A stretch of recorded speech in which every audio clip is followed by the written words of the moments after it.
early round two. Not the result you wanted, but how are you feeling?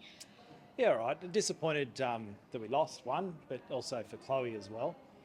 Yeah, it was a weekend. It was a different weekend, but I felt we started off slowly, which had nothing to do with Chloe. Obviously, the players didn't know, so it's just the way we started. But then we got the game back on our terms in the second half.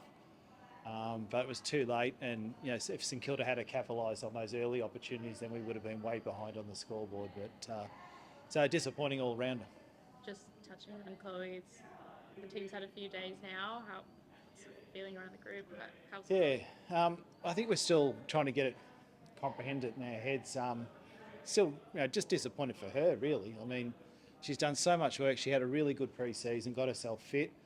And it's no secret a lot of our game situational play evolves around Chloe, and so we've got to change that, which we've done today and yesterday. So we've changed the way we've structured up a little bit, and a couple of our set plays have changed, which is good because the next person in the group's now got to stand up. So there's an opportunity for that as well, but you can't replace Chloe. So yeah, it's a big loss for the group. There's obviously been a lot of commentary around kind of the handling of it in the last couple of days. Yep. I mean, a few days on, is there anything you'd change in terms of how it was all handled? No, not really. We felt that we followed process. It was such a quick process from finding it out and then having it confirmed. There was a matter of Chloe telling her loved ones at the appropriate time. Travel didn't help with that as well.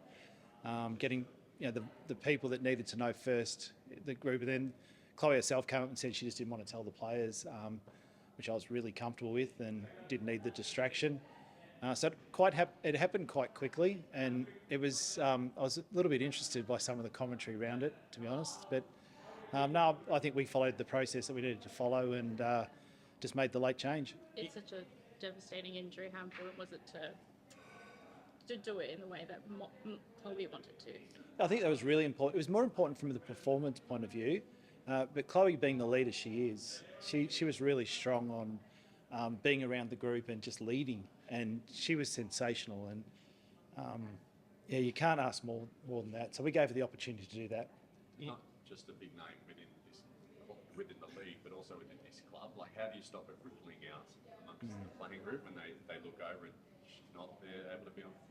Yeah, we've got a team meeting coming up shortly, so we'll go through that and talk a little bit about that. And the theme of that is simply that you can either look for fair or you can look for unfair, but you've got to cope and be comfortable with unfair at times. And elite sport is unfair, and this is a classic example of it where we don't want it to happen, but it's happened, and now we've got to get on with it. And being a young group too, it does give the opportunity for us to develop and fast track a couple of others in some pretty important roles within our team structure. Just on the timeline of it, so did she do it training up here in Sydney and then still make the trip down? Yep, she did, yeah. So we didn't know though, so that was the thing. So this is typical Chloe. She went off for maybe 2 or 3 minutes and came back on the ground and training, and I still hadn't spoken to the physio at this stage, and the ball, we were doing a full ground ball movement drill, went into the pocket. Chloe's picked the ball up cleanly,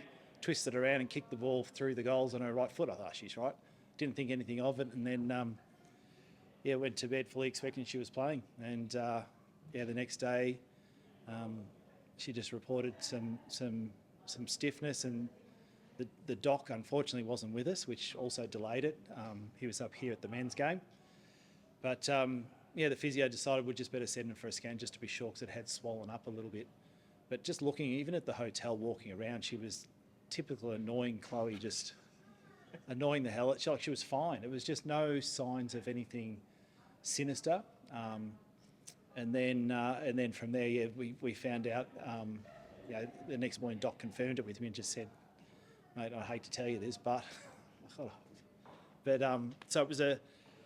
it was a little bit of a chain of unfortunate events with the travel and the sharing of staff and things like that. Because the program just doesn't have the full-time staff to get that information as quickly as we can. In terms of what the club has achieved over the last 12 months, it's so much been about building, and obviously it feels like one of the biggest setbacks, I guess, the team's had. And how important is it, like you said about next player up and things like that, that you don't let the this awful news kind of affect the morale around the team? Yeah, I'm hoping it has the opposite effect, to be honest. We've done a lot of work on connection and the 32 being part of a chain. We have links in our chain, and she's one of those links, and it's unbreakable. So this is a great challenge for that philosophy. Not one that I want, by the way, but one that's happened. And I'm really keen to see how our young leaders cope with this and bring it up, bring up another notch in their belts in stepping up and leading from the front. She's obviously got to go about her own recovery process, but how can you still integrate her and use her throughout the course of the campaign? Yeah, we've had permission to use her on as a match day role. I don't know what that looks like yet, but we'll definitely use her either in the box or up on down on the bench. I just need to figure that out. Won't be this week, but for the next couple of weeks, when she's ready, we'll definitely give her a role. So she'll be around the group, which is super important. And just from a game sense education as well. So I think it'll be something like that. I just need to work that out. Are you going to make sure it's wherever you're not?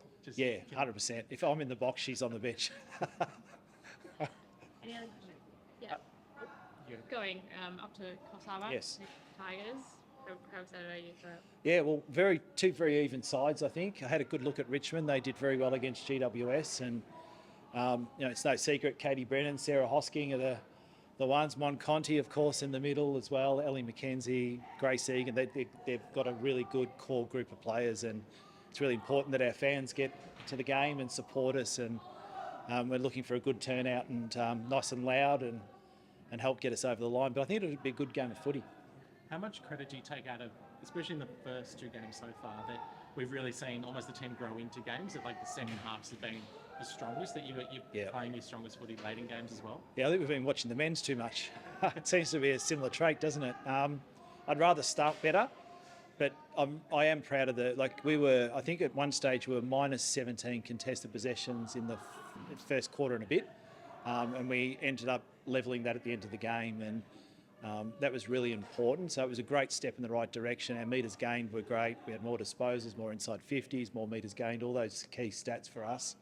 But it was all too little too late. So the start cost us, particularly in W, the starts are really important. If you can get a break, and as I said, if St Kilda had to kick those early goals instead of points, we would have been in more trouble. Brent was really impressive again. I think it was something like a record 13 intercepts for the club. I mean, How do you seen her just keep growing into that role in defence? Yeah, she's a classic example of just feeling more comfortable on the football field and playing on instinct, to be honest. And sometimes we want that instinct to be a little bit more team defence-wise, but you're going to take the amount of intercepts you get every day. And the next level of her game now is her ball use, just to get that up to an elite level. She's okay and she's good at it at most times, but to get that part of her game right as well, she could be one of the best defenders in the competition. How's Maddie been tracking following the concussion? Yeah, really good. We will get clearance tomorrow and we train tomorrow. I'm hoping that she'll be available for selection this week.